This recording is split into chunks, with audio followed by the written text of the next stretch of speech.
The million-dollar question is, will the United States ditch the alliance?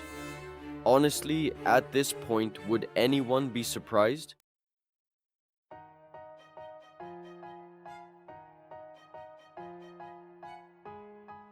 To understand whether the United States might actually bail on NATO, we need to dig into the history of this transatlantic love-hate affair. We'll uncover the reasons behind NATO's formation, the role America has played in its evolution, and the factors that are making some question its relevance today. It's a story full of intrigue, betrayal, and enough military jargon to make your head spin. Think of it as Game of Thrones, but with fewer dragons and more nuclear weapons. So, grab your geopolitical dictionaries and prepare to be informed, entertained, and maybe even slightly terrified. Because when it comes to the future of NATO, the stakes couldn't be higher. This isn't just some abstract political debate. It's about the balance of power, the future of global security, and whether we're all going to end up nuked back to the Stone Age. No pressure, though.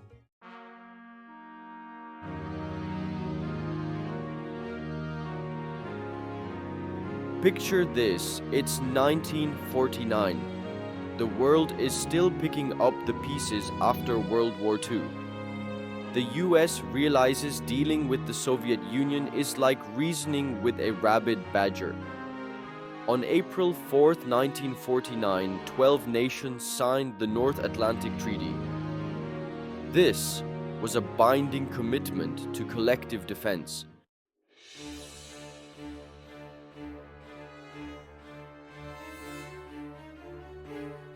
The driving force behind NATO's formation was containment theory. It was the West's strategy to deal with the Soviet Union's spread of communism. The idea was to prevent Soviet expansion and let communism collapse. NATO was key to this strategy, a united front to deter Soviet aggression. The Soviets responded with the Warsaw Pact. Thus began the Cold War, a period of geopolitical tension and proxy wars.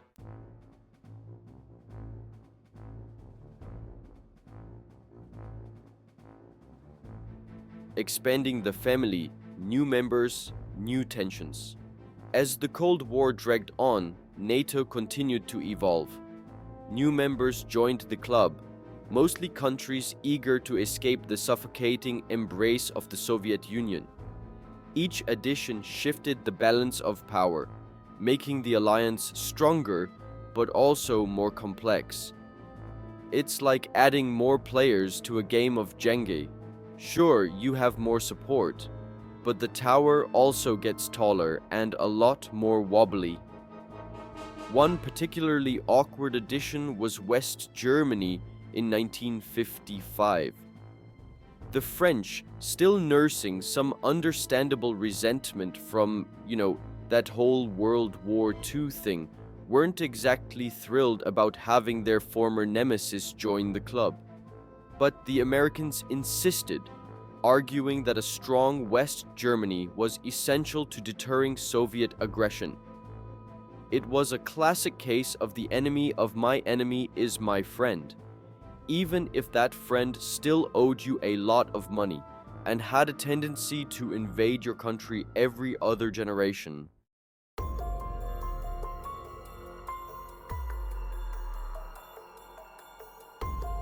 From Cold War to whatever this is, NATO's identity crisis.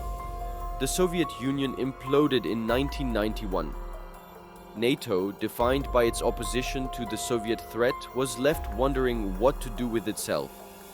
Some argued NATO should be disbanded. Others insisted it was still relevant. The world was still a dangerous place, and nobody wants to break up a club with that much firepower.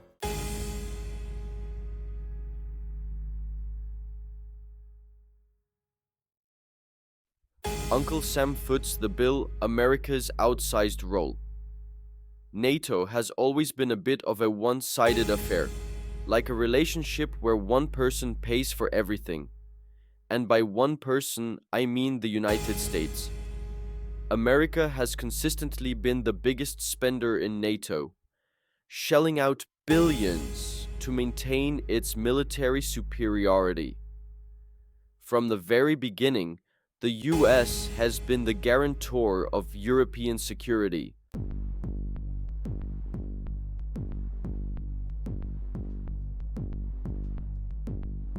Military interventions from Kosovo to Afghanistan.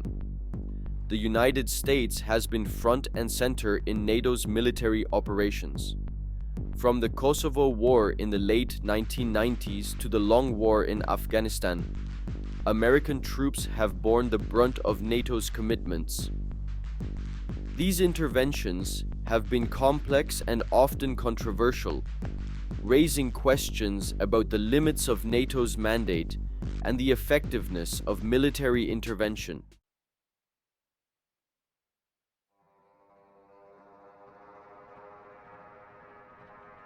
Section 3. Trump's NATO temper tantrum, shaking the alliance. And then there was Trump. Ah, yes, the Donald. A man who seemed to view international diplomacy as a cross between a reality TV show and a hostile takeover. His presidency was a wild ride for NATO, marked by his unpredictable pronouncements, his disdain for multilateralism, and his constant demands for more money from allies. It was like having a bull in a china shop, except the bull was tweeting insults and threatening to withdraw from the global stage altogether.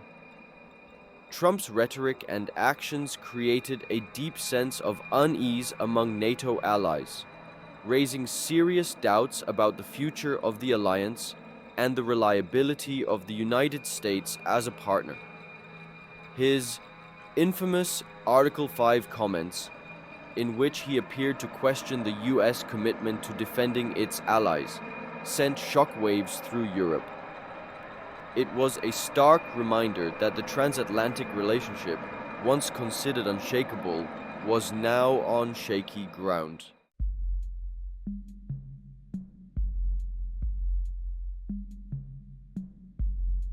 Section 4.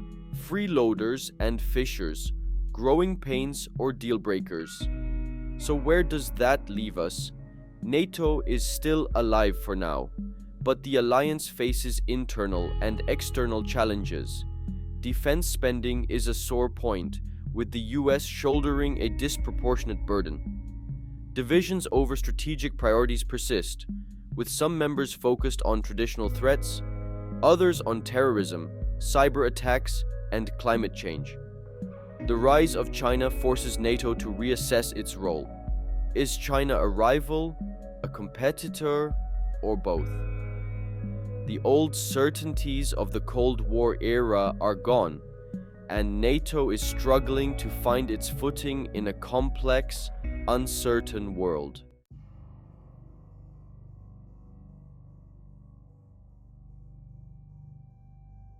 Remember that whole Article 5 thing I mentioned earlier? Yeah, that's the big one, the cornerstone of NATO, the clause that basically says, attack one, attack all. It's the ultimate security guarantee, the promise that has kept Europe relatively peaceful for decades. But lately, the guarantee has started to feel about as reliable as a used car warranty. See, Trump might be gone, and thank goodness for small mercies, but his skepticism of NATO and his America First rhetoric have left their mark. While President Biden has been busy trying to reassure allies and patch things up, the damage has been done. The trust, once seemingly unshakable, has been eroded. And now, with the world in a state of heightened tension, thanks to, well, everything, the question of whether the US would actually honor its Article 5 commitments in a crisis is no longer purely hypothetical. The America First philosophy, while appealing to some, has created a dilemma for US foreign policy. The US has a history of global leadership, but many Americans feel it's time for others to step up. This tension is evident in the debate over NATO. Some argue for strong commitments to NATO to deter aggression. Others believe the US should focus on its own problems.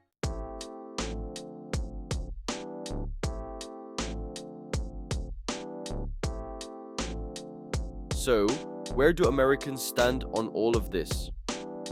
Well, public opinion polls on NATO are about as clear and consistent as a magic 8-ball after a few too many spins. Generally speaking, Americans still have a favorable view of NATO. After all, it's hard to argue with an alliance that has helped to keep the peace in Europe for over 70 years. But that support isn't exactly rock solid. A significant number of Americans, particularly those on the political fringes, are skeptical of NATO's value. Some see it as a drain on American resources, a commitment that no longer serves US interests. Others view it as a provocation to Russia, arguing that NATO expansion is what led to the current crisis in Ukraine. And then there are those who just don't really care about foreign policy, who are more concerned with what's happening in their own backyards than what's going on in the halls of power thousands of miles away.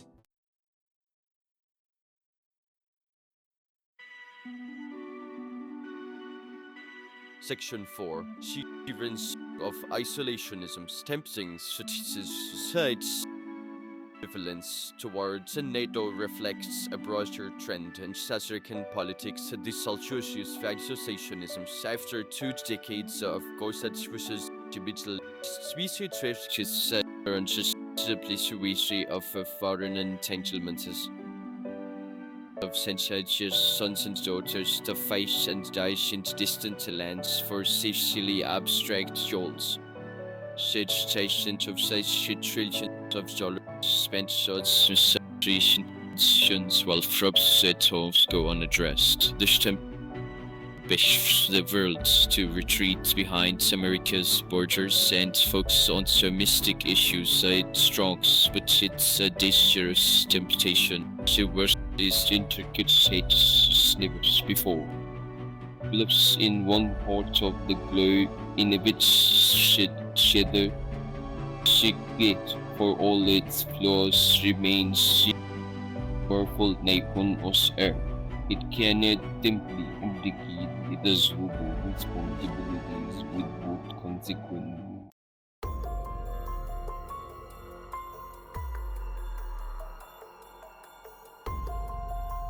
Section 5. The world according to Putin. Why NATO expansion keeps him up at night. Of course, no discussion of NATO would be complete without mentioning the elephant in the room: Russia. From Moscow's perspective, NATO expansion has been a disaster, a strategic encirclement, a betrayal of promises made after the Cold War. Putin has repeatedly cited NATO expansion as a threat to Russia's security, using it to justify his own aggressive actions. Now, there's plenty of blame to go around for the current state of relations between Russia and the West. But there's no denying that NATO expansion, particularly the potential for Ukraine to join the alliance, has been a major sticking point. Putin views Ukraine as a vital buffer state, a red line that the West cannot cross. And the West, for its part, is reluctant to cede any ground to a dictator who seems intent on redrawing the map of Europe by force.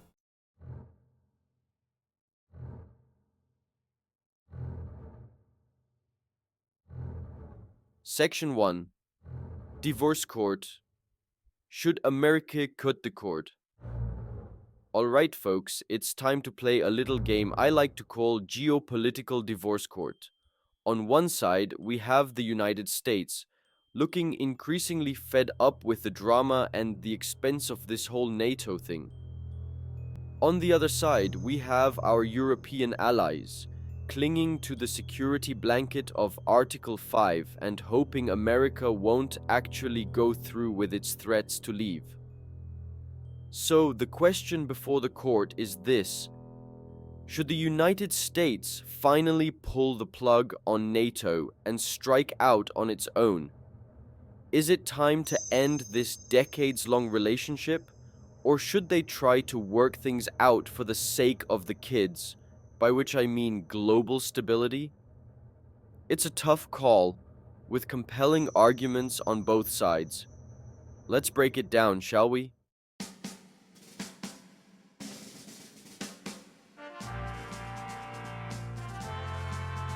First up, let's hear from the Stay Together for the Kids team. Their argument is simple.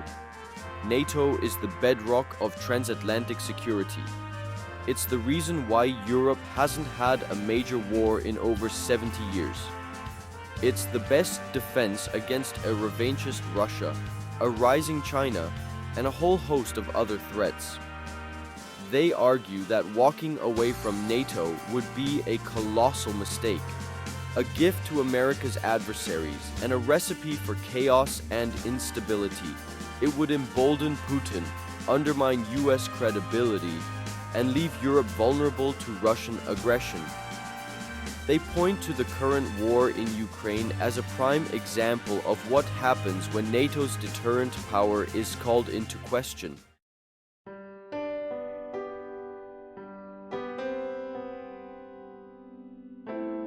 Now, let's hear from the "it's not you, it's me" side. Their argument is a bit more nuanced, but essentially boils down to this: the US can no longer afford to be the world's policeman. It has its own problems to deal with, from a crumbling infrastructure to a ballooning national debt, to a political system that seems to be perpetually on the verge of a meltdown. They argue that the US needs to rebalance its foreign policy priorities, to focus more on its own interests and less on the interests of its allies. They say that NATO has become a drain on American resources, a commitment that no longer serves US strategic objectives. They believe that the US can maintain its security and influence in the world without being shackled to a 70-year-old alliance.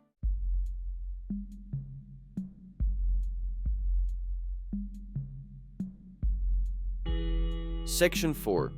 The Price of Freedom. Calculating the economic fallout. Of course, no discussion of NATO would be complete without talking about money. Let's face it, folks, defense doesn't come cheap. And the United States has been footing a disproportionate share of the bill for NATO for decades. So, what would be the economic impact of the US leaving NATO? Well, it depends on who you ask. Supporters of NATO argue that the economic benefits of a stable and secure Europe far outweigh the costs of maintaining the alliance. They point out that the US benefits from having strong trading partners in Europe, and that a US withdrawal from NATO would likely lead to economic turmoil in the region. Opponents of NATO counter that the US could save billions of dollars by leaving the alliance, and that those funds could be better spent on domestic priorities.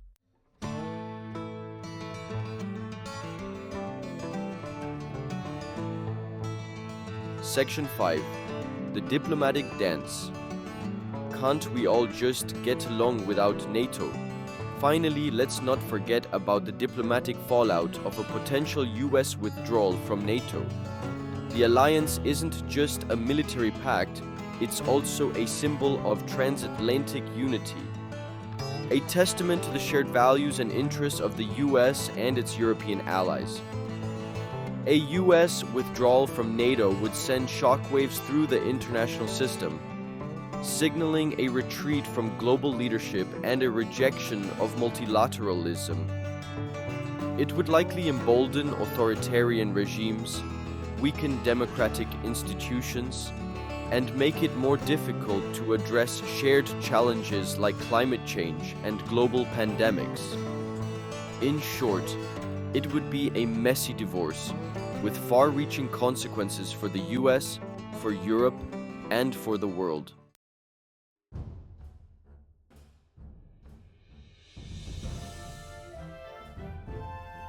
Section 1. The verdict.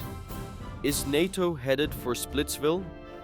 So, after all that, after dissecting the history, the politics, the economics, and the sheer absurdity of it all, where do we land on this whole NATO question?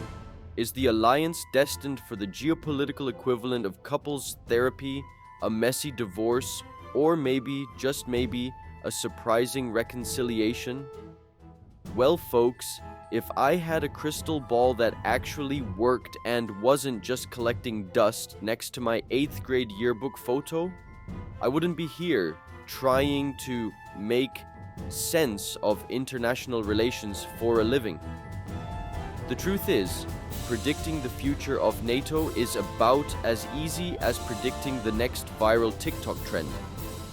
There are just too many variables at play, too many competing interests, and frankly, too many world leaders who seem to operate on impulse rather than logic. But that doesn't mean we can't make some educated guesses, right? So let's put on our geopolitical prognosticator hats and explore some potential scenarios.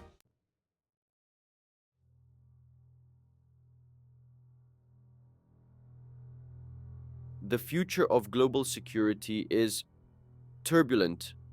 Scenario 1. The US muddles through, NATO stumbles along. The US remains deeply invested in European security.